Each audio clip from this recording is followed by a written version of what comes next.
Hello friends, welcome to my channel excellent coaching. Block 3 का unit 2 करेंगे आज, जिसमें हम साइकोडायनेमिक कपल्स काउंसलिंग के बारे में बात करेंगे। साइकोडायनेमिक कपल्स काउंसलिंग का मतलब ये है कि इसमें साइकोडायनेमिक अप्रोच का यूज़ करके कपल्स की काउंसलिंग करी जाती है। तो वो मैरिड कपल्स हो सकते हैं, फैमिली हो सकती है। तो यहाँ पे ये साइकोडायनेमिक अप्रोच के बारे में जैसे बता रहे हैं कि वो फ्रॉइड की ओरिजिनेट करी हुई अप्रोच है, जिसमें ईडीगो सुपर ईगो के बारे में बताया था फ्रॉइड ने कि वो हमारे साइकी के 3 पार्ट्स होते हैं। ये सब हम ऑलरेडी बहुत बारी डिटेल में पढ़ चुके हैं। और साइकोडायनेमिक और साइको एनालिटिक में भी हमने इनके डिफरेंसेस में भी पढ़ा था कि साइको डायनेमिक एक ब्रॉडर टर्म है, जिसके अंदर साइको एनालिटिक एक टेक्निक है। तो साइकोडायनेमिक में हमारे फीलिंग, आइडियाज़, इम्पल्सेस, ड्राइव सब कुछ आ जाते हैं, जबकि साइको एनालिटिक एक उसमें से एक टेक्निक है जिसमें हम इंटेंसिव और डेप्थ में जाके, अनकॉन्शियस एक्सपीरियंसेस में जाके, पास्ट एक्सपीरियंसेस में जाके उनको अपने कॉन्शियस में लेके आते हैं और उसके बेस पे ट्रीटमेंट करते हैं। साइकोएनालिसिस लेंदी प्रोसेस है, इसमें फ्री एसोसिएशन का यूज़ किया जाता है। और जो एनालिस्ट होता है या थेरेपिस्ट कह सकते हो आप उसको, तो वो बिना इंटरफेयर करे जो भी क्लाइंट बोल रहा है उसके ऊपर ध्यान देता है, उसको इंटरफेयर नहीं करता है, उसके ऊपर बिल्कुल ही अटेंशन बना के रखता है, क्योंकि उसको इंटरप्रिटेशन करनी होती है कि जो भी क्लाइंट बोल रहा है उसका क्या मतलब है। उसको हम होवरिंग अटेंशन बोलते हैं, मतलब फ्रॉइड ने उसको ये टर्म दिया था, होवरिंग अटेंशन। ट्रांसफेरेंस को एनकरेज किया जाता है। जैसे ट्रांसफेरेंस क्या होता है कि हमारे पास्ट में हमें किसी से किसी तरह की फीलिंग्स रही है, वही फीलिंग्स हम प्रेजेंट में अपने थेरेपिस्ट के सामने शो कर रहे हैं या उसके ऊपर हम प्रोजेक्ट कर रहे हैं। पास्ट में हमें किसी के ऊपर बहुत गुस्सा आता था और वही चीज़ हमारे थेरेपिस्ट को अनकॉन्शियसली उसी तरीके से बिहेव कर रहे हैं, तो वो ट्रांसफेरेंस होता है। ट्रांसफेरेंस इसमें एनकरेज किया जाता है, क्योंकि ट्रांसपेरेंस को जब इंटरप्रेट करता है थेरेपिस्ट तो उसको पता चलता है कि क्लाइंट के अंदर क्या चल रहा है, और उसी से क्लाइंट को भी एक इंसाइट गेन होता है, क्योंकि ये इंसाइट थेरेपी है। तो इंसाइट गेन होता है कि क्यों उसके मन में इतने कॉन्फ्लिक्ट्स हैं। तो ये तो बेसिक हो गया साइकोडायनेमिक का। अब जब मैरिज और कपल काउंसलिंग में ये करते हैं तो उसमें फैमिली की काउंसलिंग करी जाती है, लोगों की पर्सनालिटी में चेंजेस लाने के लिए, हेल्दी हेल्दी वे में। और मैरिज या कपल काउंसलिंग में साइकोडायनेमिक काउंसलिंग का यूज़ एक ऑब्जेक्ट रिलेशन थ्योरी जो है उसके बेस पे होता है। ऑब्जेक्ट रिलेशन मतलब जो हमारे रिलेशनशिप होते हैं ना पास्ट में, उसका कुछ ना कुछ हमारे अंदर रह जाता है, बड़े होके भी उसके रेजिड्यूज रह जाते हैं। जिस तरह से हमारी अपने पेरेंट्स के साथ इंटरेक्शन होती है बचपन में, उसके रेसिड्यूज हमारे अंदर होते हैं बड़े होने के बाद भी। और वही चीज़ हम अपने स्पाउस के साथ, अपने फैमिली के साथ बड़े होके भी करते हैं उसी तरीके से। ऑब्जेक्ट रिलेशन थेरेपी ये कहती है। तो उसी थ्योरी के बेस पे साइकोडायनेमिक काउंसलिंग की जाती है। डिसफंक्शनल फैमिलीज़ की काउंसलिंग होती है जहाँ पे अनरिजॉल्व कॉन्फ्लिक्ट होते हैं, मतलब अनकॉन्शियस अनरिजॉल्व कॉन्फ्लिक्ट होते हैं। तो यहाँ पे करा क्या जाता है, फैमिलीज़ के बीच में एक स्ट्रॉन्ग पेरेंट कोलिशन क्रिएट किया जाता है कि आपस में पेरेंट और चाइल्ड का एक स्ट्रॉन्ग बॉन्ड हो। जो बाउंड्रीज़ हैं वो डिफाइन हो, मेंटेन करी जाएं बाउंड्रीज़। मॉडलिंग 6 लिंक्ड रोल्स, तो जो रोल्स हैं उनके अपने अपने उनको वो मॉडल करें। तो ये 3 चीज़ें करी जाती हैं। फिर इसमें मैरिज काउंसलिंग में क्या किया जाता है, ये भी ऑब्जेक्ट रिलेशन थ्योरी के ऊपर ही बेस्ड है। ऑब्जेक्ट रिलेशन थ्योरी में मतलब ऑब्जेक्ट क्या है, सिग्निफिकेंट अदर है। जैसे पेरेंट हमारे लिए बचपन में ऑब्जेक्ट है, मदर हो गई जिससे बच्चा बहुत बॉन्डेड होता है, इमोशनली इंटरेक्ट करता है। तो उसके साथ जैसा मदर के साथ हमारा रिलेशन है, वैसे ही हमारा बड़े होके अपने स्पाउस के साथ या और किसी फैमिली मेम्बर के साथ रहेगा। ये ऐसा ऑब्जेक्ट रिलेशन थ्योरी बोल रही है। तो मैरिज काउंसलिंग में ये कह रहे हैं कि counsellor focus with each partner, मतलब दोनों पार्टनर्स के ऊपर फोकस किया जाता है कि दोनों को ही इमोशनल इंसाइट गेन करने में हेल्प की जाती है कि उनका दोनों पार्टनर्स का अपने पेरेंट के साथ बचपन में क्या रिलेशन था। उससे क्या होता है कि वो प्रोसेस ऑफ ट्रांसफेरेंस का यूज़ करके काउंसलर उनके मन में से अनकॉन्शियसली जो भी रिप्रेस्ड जो इमोशंस है उसको बाहर लेके आता है। जैसे अगर वो अपने पार्टनर से लड़ रहे हैं, मैरिज में दो स्पाउसेस आपस में लड़ रहे हैं, उनके आपस में झगड़ा हो रहा है, तो एक साइको एनालिटिक मैरिज काउंसलिंग में क्या होगा, उनके पास्ट में जाया जाएगा, दोनों के अपने पेरेंट्स से क्या रिलेशन थे उसके बारे में बात की जाएगी। और उस चीज़ को सामने लाया जाएगा कि उसकी वजह से वो आज एक दूसरे से लड़ रहे हैं। उनकी हिस्ट्री मतलब इंडिविजुअल हिस्ट्री को समझने की कोशिश करेंगे और कैसे वो उनके मैरिज के रिलेशनशिप में इंटरवीन कर रही है।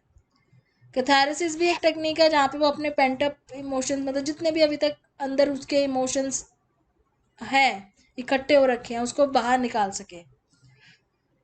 फैमिली थेरेपी में वही होता है कि इंटरप्रिटेशन वाली टेक्निक यूज़ करते हैं कि जैसे वो बिहेव कर रहा है या जो भी वो बोल रहा है उसको इंटरप्रेट किया जाता है। अब इन्होंने बताया है कि ऑब्जेक्ट रिलेशन थ्योरी एक्चुअली है क्या, जिसके बेस पे ये साइकोडायनामिक काउंसलिंग करते हैं कपल्स की। तो यहाँ पे ऑब्जेक्ट मतलब दूसरे लोगों की बात हो रही है हमारी फैमिली में और उनसे हमारा बचपन में क्या रिलेशन रहा है वो हमारा ऑब्जेक्ट रिलेशन शो करता है। तो इसमें दो एस्पेक्ट्स हैं, एक तो psycho analytic study of the origin and nature of interpersonal relationship कि कैसे रिलेशनशिप होते हैं, दूसरा कि उनकी वजह से हमारे इंटर साइकिक स्ट्रक्चर्स किस तरह से ग्रो होते हैं, हमारे पास्ट रिलेशनशिप की वजह से प्रेजेंट में हमारे जो इंटर साइकिक स्ट्रक्चर्स हैं वो कैसे बनते हैं। तो यहाँ पे ये बात कर रहे हैं, एज्यूम कर रहे हैं कि ह्यूमन बीइंग जो है वो हमेशा ही सस्टेनिंग रिलेशनशिप ढूंढते हैं दूसरों के साथ, और उसी सस्टेनिंग रिलेशनशिप में जब पेरेंट्स होते हैं वो बच्चों को पालते पालते कभी कभी ऐसी मिस्टेक्स कर देते हैं जिससे बच्चे बहुत फ्रस्ट्रेट हो जाते हैं, और जब वो फ्रस्ट्रेशन बहुत हाई होती है अर्ली स्टेजेस में तो वो रिप्रेस हो जाती है, क्योंकि उस टाइम पे बच्चे जो है एक्सप्रेस नहीं कर पाते उसको, वो रिप्रेस हो जाती है। वो लेटर ऑन फ्रस्ट्रेशन डिसअपॉइंटमेंट्स इस तरह के बन जाती हैं कि जब वो बड़े होते हैं उनकी शादी होती है खुद वो पेरेंट बनते हैं तो वही सब चीज़ें उनके बिहेवियर में नज़र आना शुरू होती है, उनकी स्ट्रेंथ और वीकनेस में चेंज हो जाती है। तो बचपन में जो उनके पेरेंट्स के साथ रिलेशनशिप जब वो खुद पेरेंट बनते हैं तो वो चीज़ उनके अपने रिलेशन में नज़र आती है। तो अर्ली रिलेशनशिप क्या कर लिया है, इंटरनलाइज कर लिया है, इनकॉर्पोरेट कर लिया है उसने, और वही उसके सब्सिक्वेंट बाद के रिलेशनशिप का ब्लूप्रिंट बन गए हैं दूसरे लोगों के साथ। कपल सिस्टम में यही किया जाता है कि कैसे वो अपने रिलेशनशिप को प्रोजेक्ट कर रहे हैं उसको आइडेंटिफाई किया जाता है, मतलब प्रोजेक्टिव आइडेंटिफिकेशन करते हैं कि कैसे वो अपने पास्ट के रिलेशनशिप को प्रेजेंट में प्रोजेक्ट कर रहे हैं अनकॉन्शियसली, क्या हिडन है उनके बिहेवियर के पीछे। एग्जाम्पल इन्होंने दिया है कि किसी बच्चे का अपना पुराना एक्सपीरियंस है जहाँ पे उसको प्रॉपर नर्चर नहीं मिला अपनी फैमिली से, हमेशा रिजेक्शन मिली है, हॉस्टिलिटी। तो जब वो बड़ा होता है और उसकी शादी होती है तो वो अपने वाइफ को भी ऐसे ही देखता है कि वो उसको एक्सेप्ट नहीं कर रही है, उसको रिजेक्ट कर रही है, बहुत हॉस्टाइल हो रही है। फिर क्या होता है, फिर वो ट्रांसफेरेंस होती है, फिर वो वाइफ भी उस तरीके से रिएक्ट करती है जैसे हस्बैंड करता है। तो वो बचपन की जो भी इंटरनलाइज्ड फीलिंग्स है वो सारी उस टाइम पे बाहर आती हैं। फिर मैरिज काउंसलिंग में दोनों ही मेंबर्स का आना बहुत ज़रूरी होता है काउंसलर के पास, अदरवाइज एक ही आता है तो दूसरे को बहुत ही अनकंफर्टेबल फील होता है, एंग्शियस फील होता है जब एक ही के ऊपर ध्यान दिया जाता है, तो दोनों को बुलाना ज़रूरी होता है।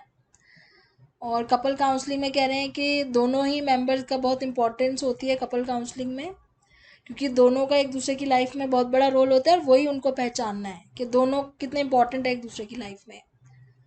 तो इंडिविजुअल काउंसलिंग में क्या होता है कि इंडिविजुअल काउंसलिंग से अलग कैसे है, इंडिविजुअल में तो फैमिली के बाहर ला के काउंसलिंग होती है उसकी इंडिविजुअल की, पर यहाँ पे फैमिली के अंदर जाके फैमिली के साथ। तो यहाँ पे कह रहे हैं कि कुछ क्वेश्चंस पूछता है काउंसलर, जैसे कि कौन से ऐसे रिपीटेटिव या नॉन प्रोडक्टिव सीक्वेंस है जो नोटिसेबल है, ऐसा क्या चीज़ बार बार होती है जो आपको परेशान करती है अपनी फैमिली रिलेशन में, basic feelings state in a family क्या चल रही है, किस तरह की फीलिंग्स हैं, what individual roles reinforce family resistance, what are the most prevalent family defences क्या हैं, क्या रोल्स हैं इंडिविजुअल के, कैसे वो एक दूसरे को अपने आप से अलग देखते हैं, कौन से फैमिली साइकिल के कौन से पार्ट में है वो, मतलब एक फैमिली की शुरुआत हो रही है या एक्सपेंशन हो रही है। जैसे शुरू शुरू में शुरुआत होती है जब फैमिली की, जब मैरिज होती है, बच्चे होते हैं तो एक्सपेंशन होती है, बच्चे बड़े होकर बाहर चले जाते हैं पढ़ने तो रिडक्शन ऑफ साइज़ या फैमिली जो है वो वापस से छोटी हो जाती है, तो कौन सी साइकिल पे फेज़ में है। तो ये ध्यान में रखना ज़रूरी है कि दोनों के कपल की प्रॉब्लम जो है वो यूनिक होती है, उन दोनों की ही प्रॉब्लम्स डिफाइन करनी बहुत ज़रूरी है। अब इसमें क्वेश्चंस कई बार स्टेजेस पे आते हैं, तो इसके 3 स्टेजेस हैं कपल काउंसलिंग के। पहला एक्सप्लोरेशन है, दूसरा अंडरस्टैंडिंग है, तीसरा एक्शन है। एक्सप्लोरेशन मतलब एक्सप्लोर करना, जिसमें नॉन जजमेंटल और एम्पैथेटिक अप्रोच यूज़ की जाती है, active listening approach technique use की जाती है। क्लाइंट्स को बता दिया जाता है कि उनका डेटा कॉन्फिडेंशियल रहेगा, उनको इन्फॉर्म कंसेंट ली जाती है उनसे, कुछ भी आप टेक्निक यूज़ करने से पहले क्लाइंट से कंसेंट लेते हो और उसको बताते हो कि क्या करने वाले हैं हम थेरेपी में, उसको इनटेक प्रोसीजर बोलते हैं। थेरेप्यूटिक अलायंस बिल्ड करी जाती है, मतलब दोनों के बीच में रिलेशन, एक काउंसलर और क्लाइंट जो बैठे हैं उनके बीच में एक रिलेशन, ट्रस्ट वर्दी रिलेशन। तो इसके स्टेप्स क्या हो जाते हैं? पहली स्टेज के intake and assessment, general assessment हो सकती है, डिटेल्ड असेसमेंट हो सकती है, initial exploration, formation of therapeutic alliance, problem को प्रेजेंट करना, कॉन्टैक्टिंग फॉर फर्दर वर्क, आगे फ्यूचर में अगर बुलाना है तो कांटेक्ट करना, ऑब्वियसली बुलाना ही होगा क्योंकि ये फर्स्ट स्टेज है। स्पेसिफाइंग और crystallising the help that clients want their problem, मतलब जो क्लाइंट को हेल्प चाहिए अपने प्रॉब्लम से उसको स्पेसिफाई किया जाता है। ड्यूरेशन के बारे में बात की जाती है, कब से प्रॉब्लम चल रही है, प्रेसिपिटेटिंग फैक्टर्स क्या है, किस वजह से हो रही है, अभी मेजर इश्यूज क्या चल रहे हैं लाइफ में, पार्टनर्स कैसे आपस में बात करते हैं, उनका सोशल कल्चरल कॉन्टेक्स्ट क्या है, कहाँ से हैं वो, कौन से कल्चर से, फिजिकल और मेंटल हेल्थ पहले कैसी थी, प्रेजेंट में और अभी कैसी है, फैमिली एक्सपीरियंस कैसा है, लीगल प्रोसीडिंग्स कुछ चल रही हैं या नहीं, जैसे कई बार लोग डिवोर्स के लिए अप्लाई करने के बाद भी काउंसलिंग में आते हैं। फिर और कोई एजेंसी इन्वॉल्व है इनको हेल्प करने में, या कोई significant interaction concerning the couple, मतलब जिस वजह से वो उनकी आपस में इंट्रैक्शन नहीं हो पा रही है, कोई ऐसी प्रॉब्लम, या कोई थर्ड पार्टी इन्वॉल्व है। तो ये सब पहली स्टेज में हो जाता है एक्सप्लोरेशन में। दूसरी स्टेज अंडरस्टैंडिंग वाली आती है, जहाँ पे ये कह रहे हैं कि it is believe that relationships that confirm to certain patterns do so not only out of conscious choice but also due to the past experiences. तो यहाँ पे कह रहे हैं कि जो भी इंडिविजुअल इस तरह से अपने कुछ पैटर्न्स दिखा रहा है अपने रिलेशनशिप में, वो कॉन्शियस नहीं होते, उल्टा वो अनकॉन्शियस ही होते हैं, उनके पास्ट एक्सपीरियंस के बेस पे होते हैं। ये तो वही चीज़ बोल रहे हैं जो साइको एनालिटिक थ्योरी बोलती है। तो इसलिए ट्रांसफेरेंस को एनकरेज किया जाता है ये जानने के लिए कि पास्ट में ऐसा क्या था जिसकी वजह से वो आज ये बिहेव कर रहे हैं। तो स्टेज 3 में फिर एक्शन लिया जाता है अंडरस्टैंडिंग के, प्रॉब्लम को अंडरस्टैंड करने के बाद कि अब करना क्या है, कैसे बिहेवियर मॉडिफाई करना है, कैसे अपने रिलेशनशिप्स को चेंज करना है। तो इसमें 3 टेक्निक्स हैं। कम्युनिकेशन, तो पहले तो जो कपल्स के बीच की आपस में कम्युनिकेशन बंद हो गई है उसको स्टार्ट करें और आपस में कम्युनिकेशन को एनकरेज करें, एक्टिवली कम्युनिकेट करें। दोनों कपल्स, इस चीज़ को एनकरेज किया जाता है। जेनोग्राम का यूज़ किया जाता है। जेनोग्राम एक तरह का डायग्राम है जहाँ पे अपनी फैमिली ट्री बनाते हैं। फैमिली ट्री में वो अपने सिबलिंग्स और पुराने रिलेशनशिप्स और ये सारी चीज़ें बनाते हैं और वो आपस में एक दूसरे के साथ कैसे जुड़े हुए हैं। तो वो फैमिली ट्री इज़ अ जीनोग्राम। उससे क्या होता है कि उनको ये पता चलता है कि कितने लोग हैं उनकी लाइफ में जो उनको इन्फ्लुएंस कर रहे हैं, उनका रिलेशन, इनका रिलेशन, कौन सा रिलेशन क्लोज है, कौन सा रिलेशन इतना क्लोज नहीं है। स्कल्पटिंग का मतलब उसी फैमिली ट्री को ना वो एक्चुअल में कोई ऑब्जेक्ट को यूज़ करके डेमो करते हैं। जैसे छोटे छोटे स्टोन्स का यूज़ कर लिया, 2 स्टोन साथ साथ खड़े हैं तो वो कपल हो गया, एक स्टोन दूर खड़ा है तो वो कपल के पेरेंट हो गया। तो कॉइन, बटन्स, कपल्स, इस स्टोन्स, ये सारी चीज़ें यूज़ करके उस क्लोजनेस और डिस्टेंस एक्चुअल में दिखता है, विजुअली दिखता है कि कितनी क्लोजनेस या कितने डिस्टेंस हो गया उनके बीच में, और इससे दोनों की परसेप्शन का डिफरेंस भी पता चलता है। ट्रांजैक्शनल एनालिसिस एक इसमें बहुत अच्छी वो जो टेक्निक है उसको यूज़ किया जाता है ईगो स्टेट मॉडल के लिए, कि उस टाइम पे जब वो आपस में इंटरेक्ट कर रहे हैं तो क्या वो एक चाइल्ड की तरह करते हैं, क्या वो एक एडल्ट की तरह, या वो पेरेंट की तरह इंटरेक्ट करते हैं, क्या वो एक दूसरे के साथ चाइल्ड की तरह लिंक्ड है, उनकी इंटरेक्शन आपस में चाइल्ड की तरह हो रही है, या एक चाइल्ड है एक एडल्ट का रोल प्ले कर रहा है, एक एडल्ट है तो एक पेरेंट का रोल प्ले कर रहा है। तो कैसे वो कौन सी ईगो स्टेट में आके, तो ये ट्रांजैक्शनल एनालिसिस हमने 0 to 1 में बहुत डिटेल में पढ़ी थी। फिर स्टेप्स क्या लिए जाते हैं, समराइजिंग के, जो भी वो बता रहे हैं उसको दोबारा समराइज करके पैराफ्रेज करके बताओ ताकि उनको पता चले कि आप उनकी बात को समझ पा रहे हो। तो कपल क्वेश्चन कर सकते हैं फैमिली बिलीफ के बारे में। एक्नॉलेज, उनकी फीलिंग्स को एक्नॉलेज करो, उनकी फीलिंग्स को समझना काउंसलर के लिए बहुत ज़रूरी है, एक्नॉलेज करना बहुत ज़रूरी है, एम्पथाइज करना ज़रूरी है, डिस्क्रिपेंसीज को पॉइंट आउट करना है, जो भी उनकी बॉडी लैंग्वेज है, वर्बल नॉन वर्बल, उसको कम्युनिकेट करना, उनको खुद ही उनको अवेयर कराना कि वो जब बात कर रहे थे तो वो स्माइल कर रहे थे या गुस्से में थे, किस तरीके से वो एक दूसरे से बात कर रहे थे। चैलेंज करना उनको एक्शन के लिए। चैलेंज करना मतलब आपको, अगर मैं चैलेंज करूँ कि आपको ऐसे करना है, जैसे कई बार सरप्राइज अपने आपने अपने पार्टनर को सरप्राइज देना है, इस तरीके के चैलेंजिंग एक्शंस दिए जाते हैं। फिर इसमें बहुत इंपॉर्टेंट रोल सेक्सुअल काउंसलिंग का भी आ जाता है, क्योंकि हम कपल काउंसलिंग की बात कर रहे हैं, मैरिज काउंसलिंग की बात कर रहे हैं, तो इसमें फिर वो सेक्सुअल काउंसलिंग का भी कहीं ना कहीं रोल होता है, जिससे उनके रिलेशनशिप को और बेटर बनाया जा सकता है। तो इसको डिस्क्राइब करने के लिए इन्होंने एक वर्ड बताया है, PLISSIT। तो P से परमिशन है, LI से लिमिटेड इंफॉर्मेशन है, S से स्पेसिफिक सजेशंस हैं, IT से इंटेंसिव थेरेपी है। तो परमिशन का मतलब कुछ एजम्पशंस होते हैं जो सेक्सुअल मैटर्स में ऑलरेडी माने जाते हैं, उस चीज़ के बारे में बात करना। जैसे कि यहाँ पे कुछ एजम्पशंस लिखे हुए हैं, men are always ready for sex, या performance is what counts for main.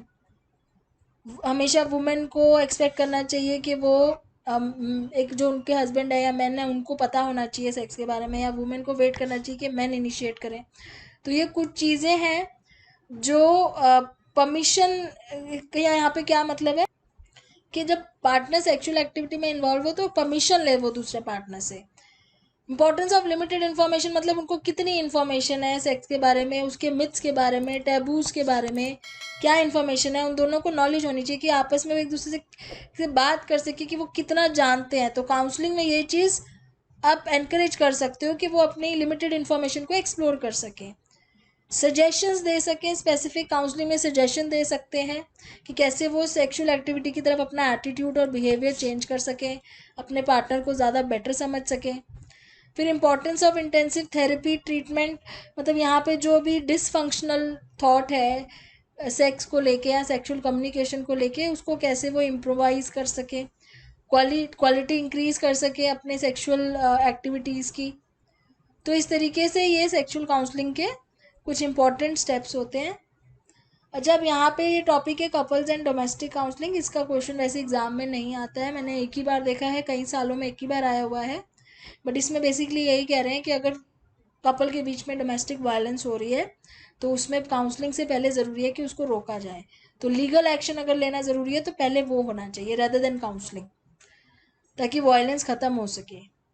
और लीगल एक्शन जब चल रहा है तो काउंसलिंग नहीं होती है। और यहाँ पे बहुत इम्पॉर्टेंट है कि इसकी केस हिस्ट्री काउंसलर को पता होनी चाहिए कि कब शुरू हुआ, कैसे हुआ, कितनी आर्ग्यूमेंट्स हुई, कितनी देर बाद वो काउंसलिंग के लिए आए हैं।